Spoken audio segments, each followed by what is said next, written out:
Dol, patudlo lang ko dol, baguhan pa ko dol, dili pa ko kabalo mo adjust og clutch swing ban ako unit Isuzu. Bago pa lang ko drive dol, unta matudluan ko nimo. Salamat.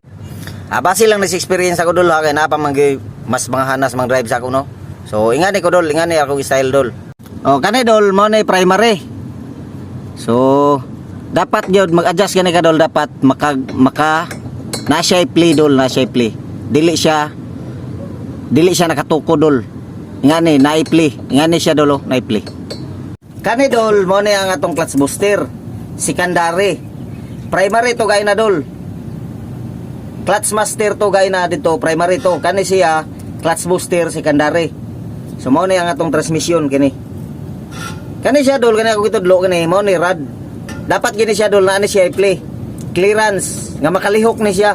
Nga dili siya gahi, dili siya nakatukod dol, kay og nakatukod ning imong rad.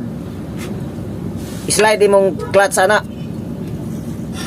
Kunya pag nakatukod imong rad, posible nga gato imong clutch lining sa ilawom. Adali ra to siyang mahilis. Oh. Mao na akong i-share sa imo dol.